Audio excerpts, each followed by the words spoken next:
Estive pesquisando muito ultimamente para encontrar a resposta para esta pergunta. Faz sentido começar a investir na Bolsa de Valores neste momento, já que a maioria dos especialistas está nos alertando que estamos prestes a passar por um grande crash? Por exemplo, Michael Burry, que previu a crise de 2008, agora está prevendo um crash ainda maior. Ele até agiu de acordo com essas previsões e vendeu todo o seu portfólio recentemente. E ele não está sozinho em fazer previsões desse tipo. No entanto, isso significa que não devemos mesmo entrar no mercado agora e que é melhor esperar que o crash aconteça? Essa é a pergunta principal deste vídeo. Honestamente, não tenho planos de te convencer a nada. Minha ideia é simplesmente apresentar minhas descobertas e as atitudes que tomei com base nessas descobertas. Você é livre para concordar, discordar ou dizer que é tudo bobagem.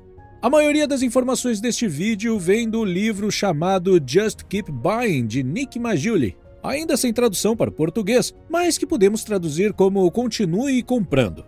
Ok, então vamos direto ao ponto. Na história dos Estados Unidos, o maior crash que já ocorreu foi em 1929, quando o mercado caiu 89,2%. Apenas para comparação, em 1999, durante a bolha das empresas.com, o mercado caiu 78%. Na crise de 2008, o mercado caiu 54,1%.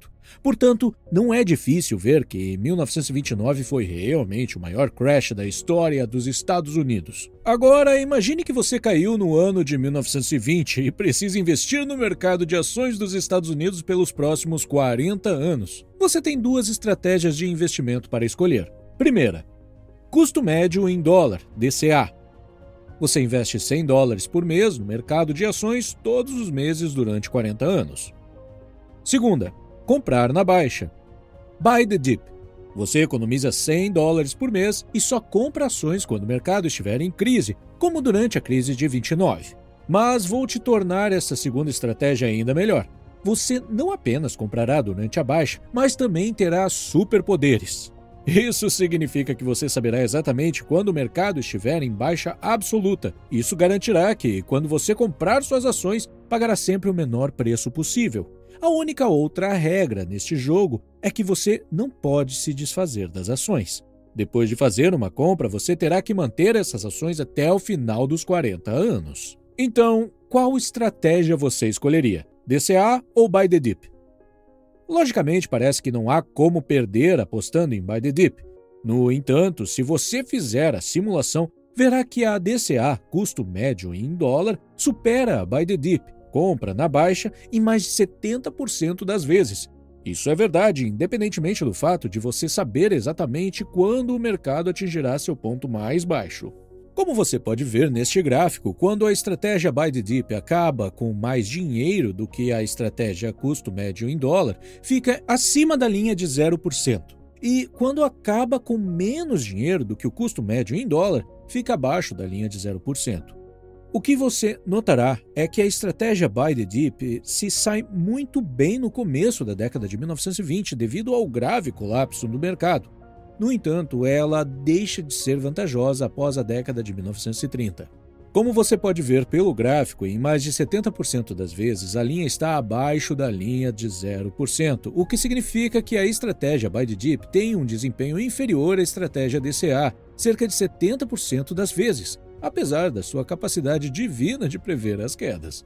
Usar a estratégia Buy the Dip, ou seja, comprar durante as baixas, só funciona quando você sabe que um declínio severo está chegando e você consegue cronometrar perfeitamente. O que torna a estratégia Buy the Dip ainda mais problemática é que até agora assumimos que você saberia precisamente quando o mercado atinge seu ponto mais baixo, mas na realidade não há uma única pessoa neste planeta que possa prever isso.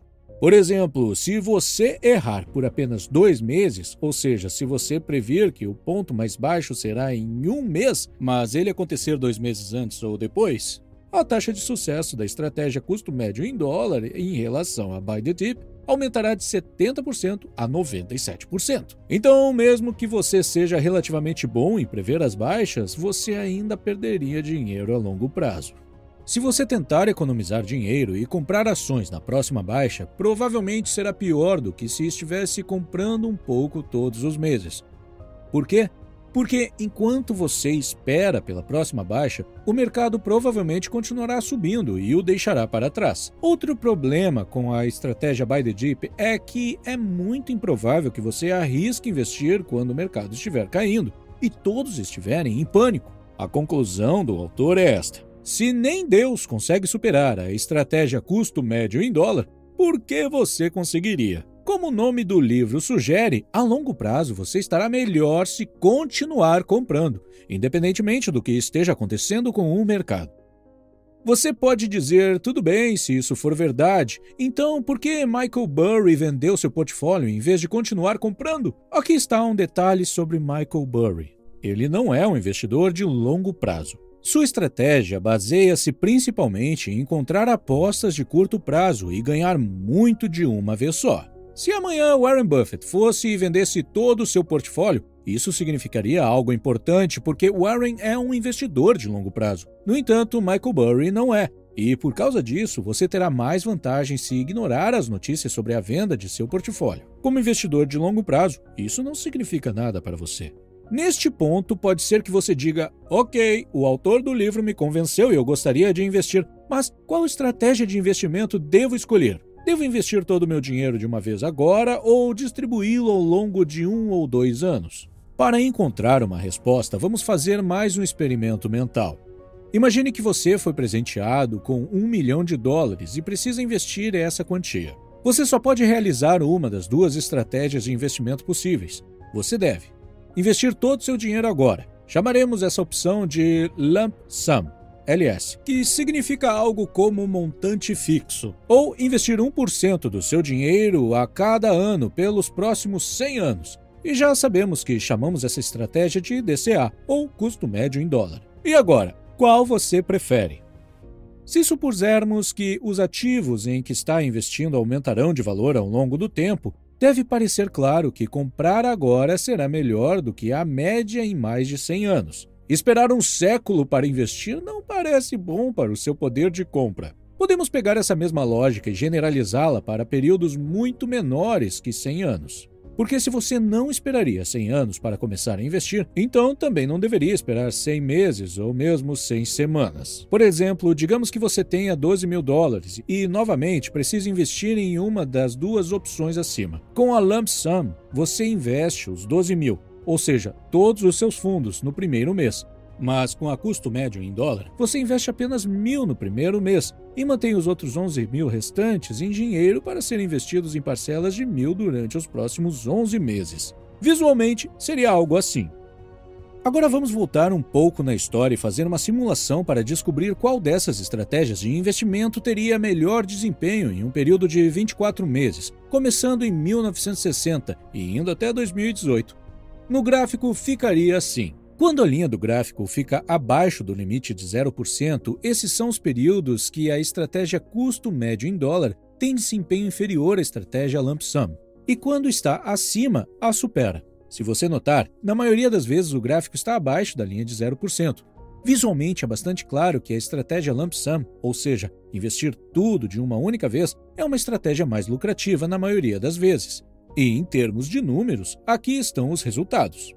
Em média, em um período de 24 meses, o custo médio em dólar supera a Lump Sum em 7,5%. O desempenho é inferior em 74,2% de todos os meses mostrados no gráfico. Além disso, esse não é um período de amostragem curto, são 58 anos. Mas, se você ainda não está convencido de que a estratégia Lump Sum supera a custo médio em dólar, podemos estender o período e executar a simulação a partir de 1920 até 2018. Visualmente, ficaria assim.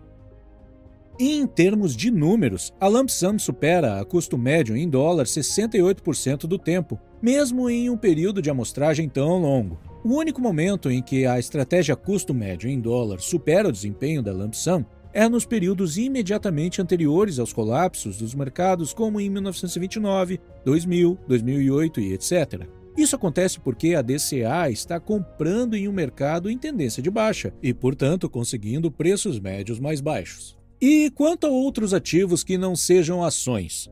Em vez de te cansar exibindo gráfico após gráfico provando o desempenho superior da Lump Sum, digo apenas que os resultados são bastante semelhantes ao que acabamos de descrever acima, mesmo em várias classes de ativos. A ALS supera a DCA na maioria das vezes. O autor diz que uma resposta comum que ele ouve ao recomendar a ALS em vez da DCA é: em tempos normais isso faz sentido, mas não em períodos de valuations extremas. Então, quando as valuations, que são avaliações das empresas, estão altas, isso significa que devemos reconsiderar o DCA? Na verdade, não. Uma das principais razões é que, se você acha que o mercado está supervalorizado agora e seguindo para uma grande retração, pode ser que seja necessário esperar anos até que tudo se normalize. É por isso que, quando me perguntam se devemos considerar a DCA em vez da ALS com base em valuations, eu digo, na verdade não, porque durante a maior parte da história, a DCA teve um desempenho inferior à ALS, independentemente das avaliações. Então, para resumir rapidamente. 1. Como investidor de longo prazo, a melhor estratégia é começar a investir imediatamente, em vez de esperar que o crash aconteça. 2. A Lump Sum é uma estratégia de investimento melhor em diferentes classes de ativos e na maioria das vezes. Ela tem um desempenho inferior ao investir logo antes de baixas extremas, mas depois de um longo período, ela se recupera e compensa. Aqui está uma pergunta que você talvez queira fazer. Você se sentiu convencido pelos argumentos do autor e está disposto a investir no mercado de ações agora? Aqui está a minha opinião. Enquanto eu lia, todos os números e dados faziam sentido, mas eu ainda não tinha certeza. Mas fiquei totalmente convencido depois de ler o seguinte raciocínio. Quando você investe em um portfólio diversificado de fundos, como o The Vanguard FTSE All World, que inclui mais de 4.115 empresas em todo o mundo, você está basicamente investindo no futuro da humanidade. Você está simplesmente dizendo: eu acredito que daqui a 10 ou 20 anos a humanidade será mais desenvolvida do que hoje. Por exemplo, no século XX, a humanidade enfrentou não apenas uma, mas 2 guerras mundiais, uma guerra fria e múltiplos crashes de mercado, mas, apesar de tudo isso, continuamos evoluindo. Eu não sei quanto a você, mas eu ainda sou otimista quanto ao futuro da humanidade. Este foi o raciocínio que, em conjunto com todos os dados históricos apresentados, me convenceu. Claro, estar convencido não significa nada se você não agir, certo? Então, tomei uma atitude, decidi investir $100 por mês em um único fundo de índice ou ETF, sigla para o inglês Exchange Traded Fund. O ETF que escolhi é o que mencionei anteriormente, The Vanguard FTSE All World. A sigla deste ETF é VWCE. A razão pela qual escolhi esse ETF especificamente é que ele não abrange apenas empresas americanas como o S&P 500, mas inclui empresas de outros países em desenvolvimento e já desenvolvidos, como China, Japão, França, Alemanha e muitos outros. Quando você investe em fundos tão diversificados, também não precisa se preocupar muito com a falência de algumas empresas. Por exemplo, apenas 1,83% deste fundo é investido na Amazon, o que significa que, se amanhã a Amazon falir, eu não serei muito impactado. Vou colocar o código ISN deste ETF na descrição, caso você queira saber mais sobre ele. E caso você esteja se perguntando qual plataforma eu uso para comprar, atualmente eu estou morando na Europa e testando 2 plataformas, Digiro e Trading212. Até agora tenho tido boas experiências com ambas as plataformas e pretendo continuar trabalhando com ambas por um tempo. Se você for iniciante e estiver procurando por uma plataforma simples e fácil de usar, então provavelmente a Trading212 é um bom lugar para começar. Vou deixar os links na descrição. Finalmente, 2 coisas importantes que preciso dizer. Primeira, eu pessoalmente chamaria esse investimento de um experimento. Gosto de ler livros e aplicar as coisas que aprendo à minha própria vida. Às vezes funcionam bem e outras vezes não. Então, por favor, faça seus próprios testes e avalie por si mesmo. Segunda, por favor, sempre faça sua própria pesquisa. Aqui está um ótimo exemplo de por que isso é importante. O ETF que mencionei, VWCE, é de acumulação, o que significa que os dividendos são reinvestidos automaticamente. Como investidor de longo prazo e também do ponto de vista tributário, essa é uma opção melhor para mim, porque não quero ter que lidar com impostos toda vez que os dividendos são pagos. Talvez você preferiria que os dividendos fossem pagos a você. Nesse caso, existe uma versão de distribuição deste ETF, e sua sigla é VWRL. Além disso, as coisas podem ser bem diferentes dependendo da lei tributária do país onde você mora. Então, é por isso que você precisa fazer a sua própria pesquisa e consultar um especialista tributário para te auxiliar. Para a maioria dos europeus que investem a longo prazo, acho que a opção de acumulação VWCE é melhor, mas, novamente, consulte um especialista. Se você quiser saber se um ETF é de acumulação ou distribuição, verifique a parte final do nome dele. Geralmente, essa informação é especificada lá. Obrigado por assistir!